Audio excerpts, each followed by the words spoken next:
Su-57 வச்சு இன்னைக்கு செர்னிகிவ் பகுதியில் ரஷ்யா நடத்தின தாக்குதல் தான் பெரிய உக்ரைனுடைய அழிவு தாக்குதலாக சொல்லப்படுது. X-69 அப்படிங்கிற மிசைல் வச்சு தான் இந்த தாக்குதலை Su-57 விமானத்தில் வைத்து செய்திருக்கிறார்கள். அப்படி என்ன தாக்குதல் அப்படிங்கிறதும் அதே மாதிரி டொனால்டு ட்ரம்ப் அவர்களும் புட்டின் அவர்களும் சந்தித்துக் கொள்வார்கள் அப்படிங்கிற ஒரு செய்தியும் வெளியாகி இருக்கிறது. டொனால்டு ட்ரம்ப் அவர்களை ஜோ பைடன் அவர்கள் கொஞ்சமாக ப்ரெஷர் பண்ணுறதுக்கான வாய்ப்புகள் இருக்குது. அப்படி இல்லைன்னா 70 தினங்களில் ரஷ்யா உக்ரைன் போரில் பெரிய மாற்றங்களை இந்த உலகம் எதிர்பார்க்கும் அப்படிங்கிற தகவலும் வெளியாகி இருக்கிறது. என்னென்ன அப்டேட் வந்திருக்கு அப்படிங்கிறதெல்லாம் இந்த ஒரு பதிவில் பார்க்க போகிறோம். எல்லாத்தையும் பார்த்துடலாமா?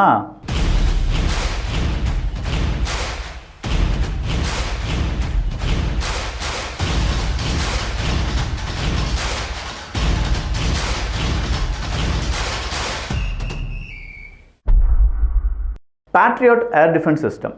இந்த பேட்ரியாட் ஏர் டிஃபென்ஸ் சிஸ்டம் கண்டிப்பாக உக்ரைனுக்கு எவ்வளவு முக்கியத்துவம் வாய்ந்தது அப்படிங்கிறது டிபி ட்ரூப்ஸுக்கு நல்லாவே தெரியும். இந்த பேட்ரியாட் மிசைல் சிஸ்டத்தை தான் நாங்கள் உக்ரைனுக்கு கொடுக்க மாட்டோம் அப்படின்னு சொல்லி அமெரிக்கா சொல்ல, ஒரு கட்டத்துக்கு மேலே ஜெர்மனிக்கு நிறைய நாடுகள், போலந்து உட்பட பல நாடுகள் ஒரு ப்ரெஷரை கொடுக்க, நாங்கள் பேட்ரியாட் மிசைல் சிஸ்டத்தை உக்ரைனுக்கு கொடுக்குறோம் அப்படின்னு சொல்லி பேட்ரியாட் மிசைல் சிஸ்டம் உக்ரைனுக்கு வர, இப்படின்னு தான் பேட்ரியாட் மிசைல் சிஸ்டம் உக்ரைனுக்குள்ளே நுழைஞ்சிச்சு. இந்த பேட்ரியாட் மிசைல் சிஸ்டத்தினுடைய கம்போனண்ட்டாக இருக்கட்டும், அதே மாதிரி முக்கியமான சில ஏர் டிஃபென்ஸ் சிஸ்டத்தினுடைய உதிரி பாகங்களாக இருக்கட்டும், இது எல்லாமே உள்ளடக்கிய ஒரு ஹியூஜ் ஃபேக்ட்ரியை தான் இன்னைக்கு Su-57 அதனுடைய X-69 மிசைலை வச்சு அடித்து துவம்சம் செஞ்சிருக்கு. அது அந்த ஃபேக்ட்ரி முழுவதுமாக தரைமட்டமாகிவிட்டது அப்படிங்கிற தகவலும் ரஷ்யாவினுடைய டிஃபென்ஸ் மினிஸ்ட்ரி வெளியிட்டிருக்கிறார்கள். இது ரஷ்யாவுக்கு செர்னிகிவ் பகுதியில் கிடைத்த மிகப்பெரிய ஒரு வெற்றியாக பார்க்கப்படுது. ஆனால் இந்த இடத்துல பேட்ரியாட் மிசைல் சிஸ்டத்தினுடைய கம்போனன்ட்ஸ் இருந்துச்சு அப்படிங்கிற தகவல் எல்லாமே ரஷ்யா உளவுத்துறை வழியாக சேகரித்த பின்பு தான் இந்த ப்ரிசைஸ் தாக்குதல் அப்படிங்கிறத செஞ்சுருக்காங்க. கொஞ்சம் கூட பிசிறு தட்டாமல் தான் இந்த தாக்குதலை ரஷ்யா செய்திருப்பதாக தான் தகவல்கள் வெளிவருகின்றன. அடுத்ததாக வந்திருக்கக்கூடிய செய்தி என்ன அப்படின்னு பார்த்தீங்கன்னா, ஜோ பைடன் அவர்கள் வெர்சஸ் டொனால்டு ட்ரம்ப் அவர்கள். எல்லாரும் எதிர்பார்க்கக்கூடிய ஒரே ஒரு செய்தி, இந்த டிரான்சிஷன் பீரியட் எப்படி இருக்க போகுது அப்படிங்கிறது தான். ஏன்னா ஜோ பைடன் அவர்கள் ஒருவேளை டொனால்டு ட்ரம்ப் அவர்களை கொஞ்சமாக ப்ரெஷர் பண்ணுவாரா இருக்கும். நம்ம மறுபடியும் உக்ரைனுக்கு உதவி செஞ்சு தான் ஆகணும், நம்ம உதவி இல்லைனா உக்ரைனால் இருக்கவே முடியாது, இதை டொனால்டு ட்ரம்ப் அவர்களுக்கு புரிய வையுங்கள் அப்படின்னு சொல்லி காங்கிரஸ் சபையிடமே போய் இந்த ஜோ பைடன் அவர்கள் டொனால்டு ட்ரம்பிற்கான ஆலோசனை வழங்கப்பட வேண்டும் அப்படிங்கிற ஒரு கோரிக்கை வைப்பார் என்கிற செய்தியை வெளியிட்டிருக்கிறது ப்ளூம்பெர்க் நிறுவனம். சரி, இப்படியே டொனால்டு ட்ரம்ப் அவர்களுக்கு ஒரு ப்ரெஷர் இன்டர்னலாக அமெரிக்காவினுடைய காங்கிரஸ் சபையிலிருந்து கிடைக்க வேண்டும். நம்ம நல்லாவே தெரியும், டொனால்டு ட்ரம்ப் அவர்களை பொறுத்த வரைக்கும் அவர் டீப் ஸ்டேட்டுக்கு எதிரானவர். அங்கே ஆயுத உற்பத்தி, அதுவும் தேவையில்லாத ஆயுத உற்பத்தி அப்படிங்கிறது எல்லாமே டொனால்டு ட்ரம்ப் அவர்களை பொறுத்த வரைக்கும் ஒரு விரயம் மட்டும்தான். டொனால்டு ட்ரம்ப் அவர்கள் ஒரு பிஸ்னஸ்மேன். அவருடைய மைண்டு முழுவதுமாக ஒரு பிஸ்னஸ் டைப்பான அந்த ஒரு திட்டத்துக்காக மட்டும்தான் முன்னுரிமை அப்படிங்கிறத கொடுப்பார். அப்படி இருக்கக்கூடிய டொனால்டு ட்ரம்ப் அவர்களுக்கு ஏகப்பட்ட விஷயத்தில் இந்த ரஷ்யா உக்ரைன் போர் அப்படிங்கிறது நெகட்டிவாக தான் இருக்குது. எங்கேயுமே இந்த போர்னால அமெரிக்காவுக்கு லாபம் கிடைக்கும் அப்படிங்கிற சின்ன ஒரு பர்சன்டேஜை கூட டொனால்டு ட்ரம்ப் அவர்கள் உணரவில்லை. இதனால தான் டொனால்டு ட்ரம்ப் அவர்கள் வந்த உடனே ரஷ்யா உக்ரைன் போரில் ஒரு பெரிய மாற்றம், ஒருவேளை யுத்தம் நின்றுடலாம், பீஸ் பிளான் அப்படிங்கிறத டொனால்டு ட்ரம்ப் அவர்கள் அறிவிக்கலாம். அப்படி அறிவிக்கும் போது இந்த டொனால்டு ட்ரம்ப் அவர்களுடைய பீஸ் பிளானில் உக்ரைனுக்கு பெரிய இழப்புகள் வரலாம் அப்படிங்கிற தகவல் எல்லாமே வெளியானது. ஸோ இந்த தகவல் கூட அடுத்ததாக டொனால்டு ட்ரம்ப் அவர்களுக்கு ஒரு ப்ரெஷர் அப்படிங்கிறது காங்கிரஸ் சபையில் கொடுக்கப்பட வேண்டும் அப்படிங்கிற ஒரு கருத்தும் இந்த ஜோ பைடன் அவர்களுடைய ஆட்சியில், இந்த கட்சியிலிருந்துலாம் வருது. அப்போ இதிலிருந்து வர்றதுக்கான சான்சஸ் காரணம் என்ன அப்படின்னா, ரஷ்யாவினுடைய ஒட்டுமொத்தமான வெற்றி உக்ரைனை பேஸ் பண்ணி தான் இருக்க போகுதான். உக்ரைனில் ரஷ்யா ஜெயிச்சிட்டாங்கன்னு வச்சுக்கோங்களேன், அடுத்ததாக என்ன செய்வாங்க? ரஷ்யா முழுவதுமாக உக்ரைனை எடுத்து விடும். கொஞ்சம் பகுதியை ரஷ்யா எடுத்துக்கிட்டாலும் அடுத்ததாக ரஷ்யா என்ன செய்வாங்கன்னா, அவங்களுடைய படைப்பலத்தை போலந்து பக்கம் அதிகரிப்பாங்க. இதனால் போலந்து பயப்படுறாங்க. ஏன்னா இப்படி ரஷ்யா உக்ரைன் போரில் எந்த முடிவுகள் வந்தாலும் அது போலந்தை மிகப்பெரிய அளவில் பாதிக்கும். அப்போ போலந்து அவங்களுடைய எல்லையோரமாக அவங்களுடைய ஒட்டுமொத்தமான செக்யூரிட்டியும் அப்டேட் பண்ணிக்கிட்டே இருக்காங்க. ஸோ ரஷ்யா உக்ரைனை வென்றெடுத்து விட்டது, இல்லாட்டி ட்ரம்ப் அவர்கள் இந்த போரை பாதியிலே நிப்பாட்டிட்டாரு, ரஷ்யாவினுடைய இராணுவ வீரர்கள் ஃப்ரண்ட் லைனில் எங்கே நிற்கிறாங்களோ அங்கேயே ஃப்ரீஸ் பண்ணிட்டாங்க, அதுதான் எல்லை, புதிய எல்லையாக வரையறுக்கப்பட்டு விட்டது என்றால் நிச்சயமாக அது போலந்து உட்பட ஐரோப்பிய நாடுகளுக்கு பெரிய சிக்கலை ஏற்படுத்தும்.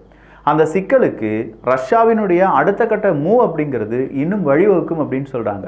ஏன்னா இந்த ரஷ்யா இதோடு நிப்பாட்டிடுவாங்களா, மறுபடியும் போலந்துக்கு பக்கம் இருக்கக்கூடிய லாத்வியா, லித்துவேனியா, எஸ்தோனியா, மோல்டோவா இப்படின்னு சொல்லி அவங்களுடைய அடுத்த காய் நகரத்திலையும் நாட்டோவினுடைய எக்ஸ்பான்ஷனை தடுக்கிறோம் அப்படிங்கிற பெயரில் ஒரு 5 வருஷத்துக்கு பிறகு, ஒரு 10 வருஷத்துக்கு பிறகு மறுபடியும் ஸ்டார்ட் பண்ணாங்கன்னா என்ன செய்வது? அப்போ இது எல்லாமே கன்சிடர் பண்ணி தான் இந்த போர் உடனடியாக நிற்கக்கூடாது அப்படின்னு சொல்லி ஜோ பைடன் அவர்கள் சொல்வதாக செய்திகள் வெளியாகி இருக்கின்றன. ஸோ ஜோ பைடன் அவர்கள் சொல்கிற மாதிரி இப்படி ஒரு சம்பவம் நடப்பதற்கான வாய்ப்புகள் இருக்கா? அந்த வாய்ப்புகள் இருந்தது என்றால் அது கண்டிப்பாக போலந்து அதிகமாக பாதிக்குமே அப்படின்னு சொல்லி இந்த கேள்வியை போலந்தினுடைய ஜெனரல் குக்குலா அவர்களிடம் கேட்குறாங்க. ஜெனரல் குக்குலா அவர்கள் இன்னைக்கு ஒரு செய்தியை வெளியிட்டிருக்கிறார். The beginning of the war between NATO and Russia depends on Poland அப்படின்னு சொல்லியிருக்கார். ஸோ நாட்டோவுக்கும் ரஷ்யாவுக்கும் இடையே இப்போ போர் கிடையாது. ஆனால் நாட்டோவுக்கும் ரஷ்யாவுக்கும் இடையே ஒரு போர் வருகிறது என்றால் அது போலந்தை மையப்படுத்தியது தான் இருக்கும் அப்படிங்கிறாங்க. நான் முதலே சொன்ன மாதிரி உக்ரைனை ஜெயிச்சிட்டாங்க, ரஷ்யா வின் பண்ணிட்டாங்க அப்படின்னா அடுத்ததாக போலந்து தான். போலந்து ஆல்ரெடி ஐரோப்பாலேயே இப்போதைக்கு ரஷ்யாவை எதிர்த்து நிற்கக்கூடிய ஒரு நாடுகளில் இருக்கக்கூடிய ஒரு நாடு. போலந்தால் மட்டும்தான் முடியும் அப்படின்னு சொல்கிறாங்க. இது ஜெர்மனியால் முடியாதுன்னு சொல்கிறாங்க, ஃப்ரான்ஸால் முடியாதுன்னு சொல்கிறாங்க, வேறு எந்த நாடு வழியாகவும் முடியாது. பட் போலந்தால் ரஷ்யாவை எதிர்த்து உக்ரைன் மாதிரி இன்னும் கொஞ்சம் நாட்கள் நிலை நிற்க முடியும் அப்படின்னு சொல்கிறாங்க. அப்போது இந்த குக்லா அவர்களுடைய பதிலின் அடிப்படையில் போலந்தை மையப்படுத்தி தான் நாட்டோ வர்சஸ் ரஷ்யா அப்படிங்கிற யுத்தமே களமாடப் போகிறது அப்படின்னு சொல்லியிருக்காரு. இதுக்கு சொல்கிறதுக்கான காரணம் போலந்து ஆல்ரெடி நாட்டோ நாடு தான். ஸோ போலந்தை ரஷ்யா தாக்கிவிட்டது என்றால் அது நாட்டோ வர்சஸ் ரஷ்யா யுத்தமாக மாறிவிடும்.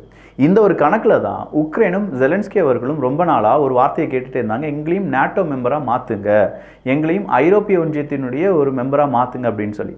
ஆனால் இந்த 2 ரிக்வஸ்ட்டும் நாட்டோவாலும் அக்செப்ட் பண்ண முடியலை, ஐரோப்பிய ஒன்றியத்தாலும் அக்செப்ட் பண்ண முடியலை. நாட்டோவில் ஒரு நாடு இணைய வேண்டும் என்றால் கண்டிப்பாக அவங்க ஒரு போரில் இருக்கக்கூடாது. பட் இப்போ ரஷ்யா உக்ரைன் போர்லாம் நடந்துட்டு இருக்கிறதுனால உடனடியாக நாட்டோவுக்குள்ளே யாரை சேர்க்க முடியலை, உக்ரைனை சேர்க்க முடியலை. சப்போஸ் இப்போ உக்ரைனை சேர்த்து விட்டார்கள் என்றால் இதே மாதிரி பல நாடுகளில் போர் நடக்கும்போது நானும் நாட்டோக்குள்ளே வரேன் அப்படின்னு சொல்லி அவங்களையும் சேர்ப்பதற்கான ஒரு ப்ரெஷர் நாட்டோ அமைப்புக்கு ஏற்படலாம். அப்படி ஏற்பட்டது என்றால் நாட்டோ அமைப்பு தொடங்கப்பட்டதும் அதற்கு பின்னாடி இருந்த சட்டத்திட்டங்களும் செயலிழந்துவிடும். அதனால தான் நாட்டோ இன்னும் உக்ரைனை உள்ளே சேர்க்காமல் இருக்காங்க. சரி, ஐரோப்பிய ஒன்றியத்திலேயாவது உக்ரைனை சேர்த்து விடலாமே அப்படின்னு பார்த்தா ஐரோப்பிய ஒன்றியத்தில் ஒரு நாடு சேர்றதுக்கு நிறைய கிரைட்டேரியா அப்படிங்கிறது இருக்குது. அந்த கிரைட்டேரியாவை இன்னும் உக்ரைன் மீட் பண்ணலை. அப்படி ஏதாவது நடந்துருச்சுன்னா நாங்கள் கண்டிப்பாக ஐரோப்பிய ஒன்றியத்துக்குள்ளே உக்ரைனை சேர்ப்போம் அப்படின்னு சொல்லியிருந்தாங்க. அப்போ போலந்து தான் ஒரு சென்ட்ரலைஸ்டு இடமாக இருக்கிறது நாட்டோ மற்றும் ரஷ்யா அந்த போர் தொடங்குவதற்கான வாய்ப்பாக. சரி, அப்படின்னா ஐரோப்பிய ஒன்றியத்துக்கு இனிமேல் ரஷ்யா தேவையே இல்லையா அப்படின்னு சொல்லி ஒரு கேள்வி வரலாம். ஐரோப்பாவை பொறுத்த வரைக்கும் அமெரிக்காவினுடைய எல்என்ஜி நிறுவனங்கள் இருக்காங்கல்ல, லிக்விஃபைடு நேச்சுரல் கேஸ் அப்படின்னு சொல்லுவோம்ல, இயற்கை எரிவாயு நிறுவனங்கள் தயாராக இருக்காங்க. டொனால்டு ட்ரம்ப் அவர்கள் பதவியேற்ற உடனேயே ஐரோப்பா முழுவதுமாக இந்த அமெரிக்காவினுடைய இயற்கை வாயு நிறுவனங்கள் அவங்களுடைய இயற்கை வாயுவை நிரப்பப் போகிறார்கள் அப்படிங்கிற தகவல் தான். இதை யார் முன்னாடியே சொல்லிட்டாங்கன்னா டொனால்டு ட்ரம்ப் அவர்கள். நீங்கள் கண்டிப்பாக ரஷ்யாவிடமிருந்து எல்என்ஜி வாங்கக்கூடாதுன்னு சொல்லி ஜோ பைடன் அவர்கள்லாம் சொல்லிட்டாங்க. பட் நமக்கும் அமெரிக்காவுக்கும் ஐரோப்பிய ஒன்றியத்துக்கும் இடையே ட்ரேடு டெஃபிஷியன்சி அப்படின்னு ஒன்று இருக்குது. ட்ரேடு டெஃபிஷியன்சினா நாம் ஐரோப்பிய ஒன்றியத்திடமிருந்து கூடுதலாக இறக்குமதி பண்ணுறோம், ஆனால் ஐரோப்பிய ஒன்றியத்துக்கு ரொம்ப கம்மியான பொருளை தான் ஏற்றுமதி பண்ணுறோம்.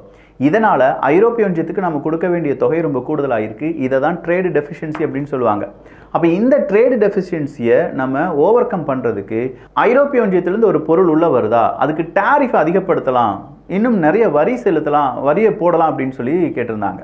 உடனடியாக ஐரோப்பிய ஒன்றியம் பதறி அடிச்சுட்டு என்ன சொல்கிறாங்கன்னா, அதெல்லாம் வேணாம், எங்களுக்கு தேவை இப்போ லிக்விஃபைடு நேச்சுரல் கேஸ், நாங்கள் நிறைய பொருளை உங்களுக்கு ஏற்றுமதி பண்ணுறோம், எங்களுக்கு நீங்கள் கொஞ்சம் பொருள் தான் ஏற்றுமதி பண்ணுறீங்க, அதை இன்னும் கொஞ்சம் அதிகப்படுத்துவதற்காக கூடுதலான எல்என்ஜி எங்கள் நாட்டுக்கு ஏற்றுமதி பண்ணுங்கள்.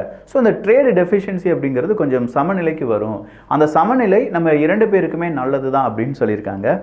இதுதான் இப்போ கூடுதலாக அமெரிக்காவினுடைய இந்த எல்என்ஜி நிறுவனங்கள் படையெடுத்து காத்திருப்பதற்கான காரணம். ஸோ இந்த படையெடுத்தல் அப்படிங்கிறது நிச்சயமாக அமெரிக்காவுக்கு ரொம்ப பெரிய அளவில் லாபத்தையும் அதே நேரத்தில் ஐரோப்பா மற்றும் அமெரிக்காவுக்கு இடையே ஒரு சுமூக நிலைமையும் ஏற்படுத்துவதற்கு காரணமாக இருக்கலாம். ஸோ ரஷ்யா உக்ரைன் போரில் என்னென்ன அப்டேட் நடந்திருக்கு, அதில் அமெரிக்காவினுடைய அடுத்த பங்கு, டொனால்டு ட்ரம்ப் அவர்களுடைய கருத்து, அமெரிக்கா மற்றும் ஐரோப்பாவுக்கு இடையே ஏற்படக்கூடிய ஒரு ட்ரேட், இது எல்லாத்தையுமே இந்த ஒரு பதிவில் பார்த்துருக்கோம். இதே மாதிரி இன்னும் பல பதிவுகளை தெரிந்து கொள்வதற்கு வியூகம் தமிழ் வியூகம் அப்படிங்கிற நம்ம சேனலை சப்ஸ்கிரைப் பண்ணிக்கோங்க. நல்லதை பகிர்ந்து நல்ல சமுதாயத்தை உருவாக்குவோம். நன்றி, வணக்கம்.